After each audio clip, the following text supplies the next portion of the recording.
Pookode veterinary സർവകലാശാല വിദ്യാർത്ഥി സിദ്ധാർത്ഥിന്റെ മരണവുമായി ബന്ധപ്പെട്ട് CBI സമർപ്പിച്ച കുറ്റപത്രത്തിൽ സിദ്ധാർത്ഥിനെതിരെയും പരാമർശം. സഹപാഠിയായ വിദ്യാർത്ഥിനിയോട് സിദ്ധാർത്ഥ് 2 തവണ അപമര്യാദയായി പെരുമാറിയെന്നും പിന്നീട് ക്ഷമ പറഞ്ഞുവെന്നും കുറ്റപത്രത്തിൽ പറയുന്നു. ഇതേ തുടർന്ന് സിദ്ധാർത്ഥിനെ സഹപാഠികൾ മർദ്ദിച്ചുവെന്നും എറണാകുളം ചീഫ് ജുഡീഷ്യൽ മജിസ്ട്രേറ്റ് കോടതിയിൽ CBI സമർപ്പിച്ച പ്രാഥമിക കുറ്റപത്രത്തിൽ പറയുന്നു.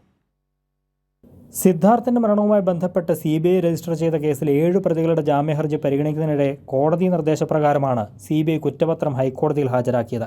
കുറ്റപത്രത്തിൽ സിദ്ധാർത്ഥിനെതിരെയും CBI പരാമർശം നടത്തുന്നുണ്ട്. സഹപാഠിയായ വിദ്യാർത്ഥിനിയോട് സിദ്ധാർത്ഥ് 2 തവണ അപമര്യാദയായി പെരുമാറിയെന്ന് CBI റിപ്പോർട്ടിലുണ്ട്. പിന്നീട് വിദ്യാർത്ഥിനിയോട് ക്ഷമിക്കണമെന്ന് സിദ്ധാർത്ഥ് പറഞ്ഞതായും കുറ്റപത്രത്തിലുണ്ട്.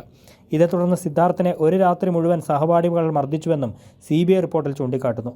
ക്രിമിനൽ ഗൂഢാലോചന നടത്തിയ പ്രതികൾ ബെൽറ്റും കേബിളും വെച്ച് സിദ്ധാർത്ഥിനെ ആക്രമിച്ചുവെന്നും CBI ഹൈക്കോടതിയിൽ സമർപ്പിച്ച അന്തിമ റിപ്പോർട്ടിലുണ്ട്.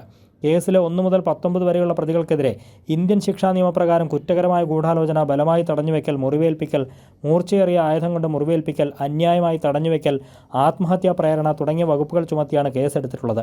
സിദ്ധാർത്ഥിന്റെ പോസ്റ്റ്മോർട്ടം റിപ്പോർട്ടും ഫോറൻസിക് റിപ്പോർട്ടുകളുടെ ഫലങ്ങളും വിദഗ്ധ പരിശോധനയ്ക്കായി ഡൽഹി എയിംസിലേക്ക് അയച്ചതായി CBI ഹൈക്കോടതി അറിയിച്ചു.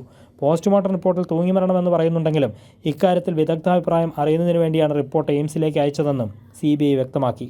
CBI സമർപ്പിച്ച അന്തിമ റിപ്പോർട്ട് ഹൈക്കോടതി വെള്ളിയാഴ്ച പരിഗണിക്കും. കൈരളി ന്യൂസ്, കൊച്ചി.